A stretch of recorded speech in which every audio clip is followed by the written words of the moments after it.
Hi friends, నమస్తే. Welcome back to పదాల పొదరిల్లు.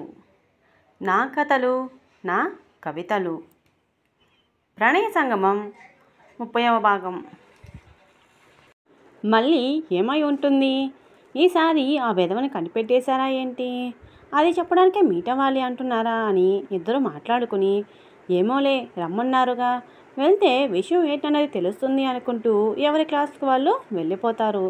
ప్రతాప్ రాత్రి తనకి ఇన్ఫర్మేషన్ ఇచ్చిన అతని దగ్గరికి వెళ్తాడు, పూర్తి డీటెయిల్స్ ఏంటన్నది తెలుసుకోవడానికి. ఆ ఇన్ఫార్మర్తో మాట్లాడి అన్నిటిని కలెక్ట్ చేసుకుని విక్రమ్ దగ్గరికి స్టార్ట్ అవుతాడు. ప్రతాప్ నేరుగా విక్రమ్ క్యాబిన్కి వెళ్ళిపోతాడు. తనతో పాటు తీసుకొచ్చిన ఫైల్ని విక్రమ్ ముందు పెట్టి అసహనంగా చైర్లో వెనక్కి వాలి కూర్చుంటాడు ప్రతాప్.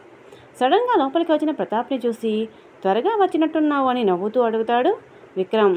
అయినా ప్రతాప్ సీరియస్గా ఉండేసరికి విక్రమ్ కూడా సీరియస్ మోడ్లోకి వెళ్ళిపోతాడు. ఏమైంది అన్న విక్రమ్ మాటలకి కళ్ళతోనే తన ఎదురుగా ఉన్న ఫైల్ని చూడమన్నట్టు సైగ చేస్తాడు ప్రతాప్. అక్కడ ఉన్న ఫైల్ని చేతిలోకి తీసుకొని అందులో ఉన్న డీటెయిల్స్ అన్నీ చూసేసరికి విక్రమ్కి ఆవేశం పొంగుకొస్తుంది. విసురుగా ఫైల్ని టేబుల్ మీద పడేసి వాళ్ళని రమ్మని చెప్పనా అని అనగానే ప్రతాప్ ఓకే అన్నట్టు చూస్తాడు నుదురు రుద్దుకుంటూనే. విక్రమ్ వాట్సాప్లో ప్రణయ్కి సుగుణకి అర్జెంటుగా 5 minutesలో తన క్యాబిన్కి రమ్మని మెసేజ్ పంపిస్తాడు. స్టూడెంట్స్కి క్లాస్ తీసుకొని పీరియడ్ టైం కంప్లీట్ కావస్తుండగా అప్పుడే చైర్లో కూర్చుంటుంది సుగుణ. ప్రణయ్ మాత్రం స్టూడెంట్స్తో లెసన్కి సంబంధించిన డౌట్స్ క్లియర్ చేస్తూ ఉంటుంది ఈజీ వేలో. పీరియడ్ బెల్ మోగడంతోనే ఇద్దరు క్లాస్ రూమ్ బయటికి వస్తారు. ఫోన్లో ఉన్న నోటిఫికేషన్ ఓపెన్ చేసి ఇద్దరు కలిసి విక్రమ్ క్యాబిన్కి వెళ్తారు. ప్రణయ్ వాళ్ళు లోపలికి వెళ్ళేసరికి ఫైల్ తిరిగేస్తున్నాడు విక్రమ్.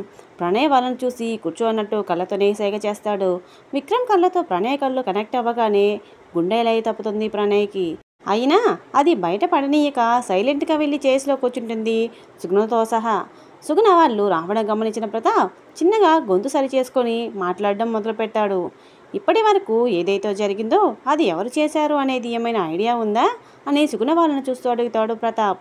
వాళ్ళిద్దరూ కూడా లేదు అన్నట్టు చూడడంతో, మీకు ఎక్కడైనా చిన్న అనుమానం కూడా రాలేదా ఎవరు చేసి ఉండొచ్చు అనే దాని మీద అని కళ్ళు చిన్నవి చేసి చూస్తాడు ప్రతాప్. ప్రతాప్ అన్నిసార్లు అడుగుతున్నాడు అంటే నేరస్తుడు దొరికినట్టు ఉన్నాడు అని అనిపిస్తుంది ఇద్దరికీ కూడాను. కాకపోతే పదే పదే మీకు తెలుసా అని అడుగుతున్నాడు అంటే మాకు తెలిసిన వ్యక్తి అయి ఉంటాడు అనిపిస్తుంది ఎందుకు ఆ క్షణం ప్రణయ్కి సుగుణకి. ఇక నాంచడం ఇష్టం లేక విక్రమ్ దగ్గర ఉన్న ఫైల్ తీసి సుగుణకి ఇస్తాడు ప్రతాప్. సుగుణ టెన్షన్గా ఓపెన్ చేసి చూస్తుంది. ప్రణయ విషయం ఏంటన్నట్టు విక్రమ్ని చూస్తుంది తన సోగ కళ్ళతో. విక్రమ్ కూడా నువ్వే చూడు అన్నట్టు లిప్ మూమెంట్ ఇవ్వగానే సుగుణ చేతిలోని ఫైల్లో తల దొరుస్తుంది ప్రణయ. ఆ ఫైల్ అంతా తిరిగేసిన తర్వాత ఆశ్చర్యం, అసహ్యం, కోపం, బాధ. కంటికి కనిపిస్తే కసితీరా కొట్టాలనేంత ఆవేశం కలుగుతుంది ఇద్దరికీ కూడా. సుగుణ చేతిలో నుండి ఫైల్ జారిపోతుండడం గమనించిన ప్రతాప్ దాన్ని ఒడిసి పట్టుకుంటాడు కింద పడకుండా. ఇప్పుడు అర్థమైంది కదా ఇదంతా ఎవరు చేశారు అనేది అని సూటిగా అడుగుతాడు ప్రతాప్. మౌనంగా చూస్తూ ఉన్నాడు విక్రమ్. ఇప్పుడు ఏం చేయాలనుకుంటున్నారు అని సుగుణ వాళ్ళ వైపు తిరిగి ప్రశ్నిస్తాడు ప్రతాప్. చాయిస్ మీదే అన్నట్టుగా. ఆ మాటకి ఇద్దరు కూడా ప్రతాప్ని చూసి, మీ ఇష్టం సార్, మీరు ఏం చేయాలి అనుకుంటే అదే చేయండి. ఇప్పటి వరకు ఈ బాధ నా ఒక్కదానికే అనుకున్నాను. నాకన్నా ముందే ఎందరో బలి అయినట్టు ఇప్పుడే తెలిసింది. ఇక మీదట ఇలా ఏ ఒక్కరూ అతని వల్ల బాధపడాల్సిన పరిస్థితి రాకూడదు. అందుకు ఏం చేయాలో మీరే చూసుకోండి సార్ అని గంభీరమైన గొంతుతో పిడికిలి గట్టిగా బిగించి చెప్తుంది సుగుణ.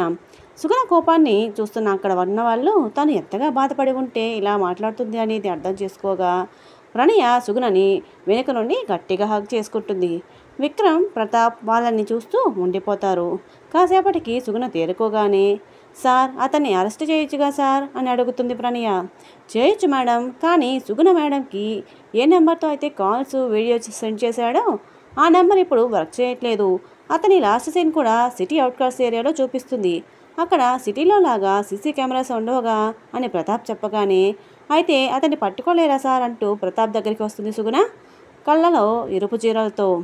ఇంతలో విక్రమ్ కల్పించుకుంటూ, కాలేజ్ డీటెయిల్స్లో అతని ఫోటో ఉంటుందిగా, దానితో అతని కోసం సెట్ చేస్తే త్వరగా పట్టుకోగలమేమో కదా అనగానే, నిజమే విక్రమ్ అని ప్రతాప్ చెప్పగానే విక్రమ్ లెక్చరర్స్ డీటెయిల్స్ ఉన్న ఫోల్డర్ ఓపెన్ చేసి అతని బయో కోసం వెతకగా కొద్దిసేపట్లోనే అతనికి సంబంధించినవి, అతను కాలేజ్లో జాయిన్ అయినప్పుడు చెప్పిన డీటెయిల్స్ కనిపిస్తాయి.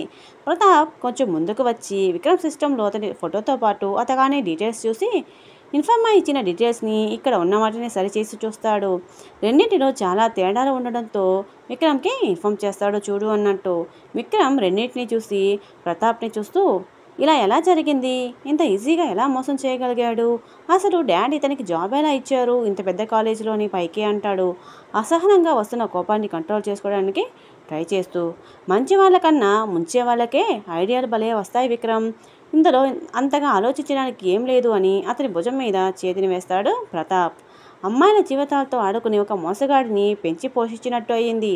వాళ్ళ కాలేజీలో అతనికి లెక్చరర్ జాబ్ ఇవ్వడం అనిపిస్తుంది విక్రమ్కి మనసులో.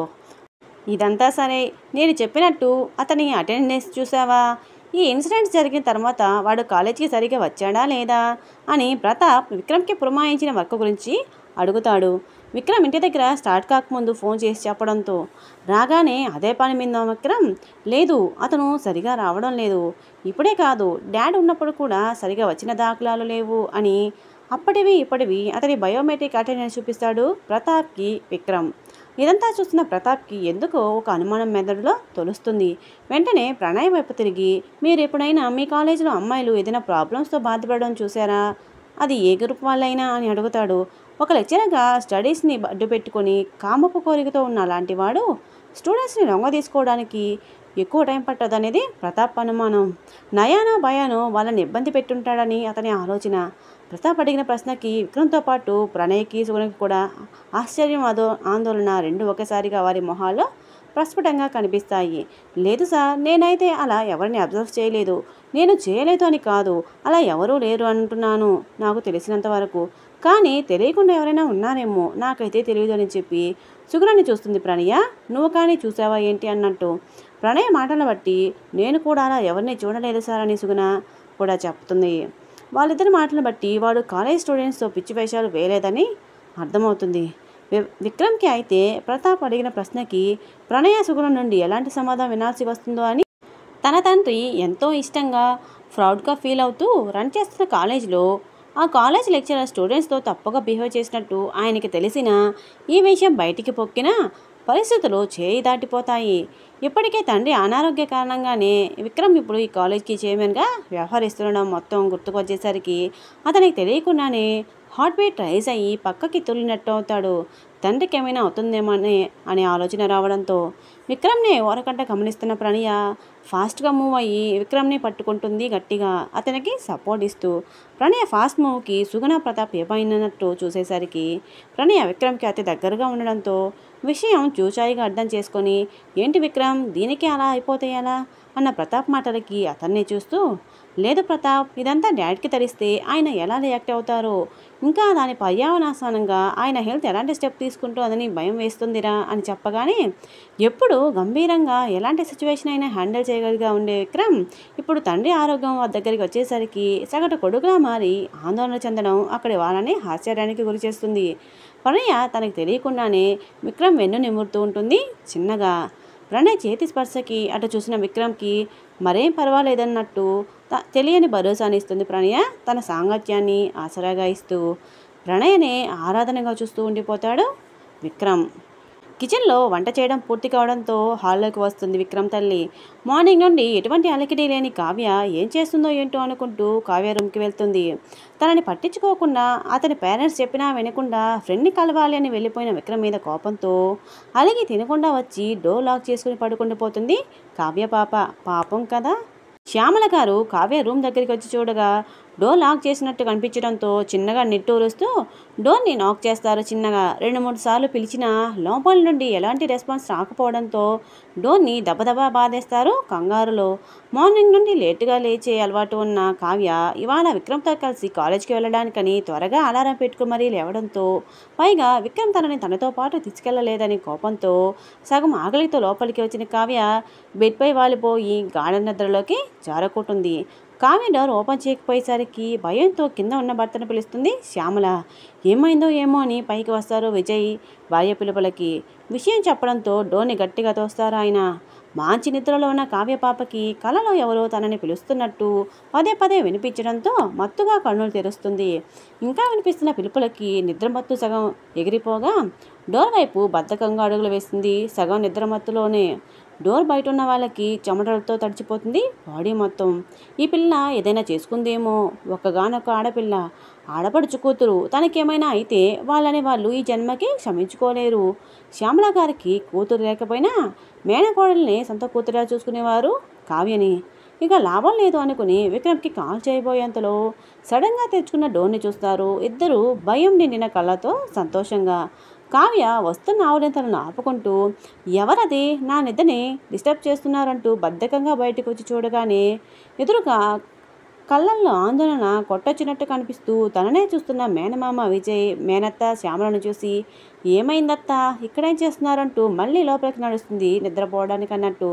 కావ్య వెనకాలే లోపలికి నడుస్తారు ఇద్దరు కూడా. అక్కడే ఒక పక్కగా ఉన్న సోఫాలో విజయ్ గారు కూర్చోగా బెడ్ మీద కావ్యకి దగ్గరగా కూర్చుంటారు శ్యామల గారు. చెప్పత్తా ఏంటి ఇలా వచ్చారు అని అడుగుతున్న కావ్యని చూస్తూ, ఎందుకే డోర్ లాక్ చేసుకున్నావు? మేము ఎంత కంగారు పడ్డామో తెలుసా నీకు అంటూ చిన్నగా కసురుకుంటారు కావ్యని శ్యామల గారు. డోర్ లాక్ చేసుకోవడం కూడా తప్పేనా అత్త అని అమాయకంగా నిద్రమత్తులో అడుగుతున్న కావ్యని చూస్తూ, అలా కాదే, మీ బావ నిన్ను తీసుకెళ్ళలేదు అని సగం తినకుండానే రూమ్కి వచ్చేసావు.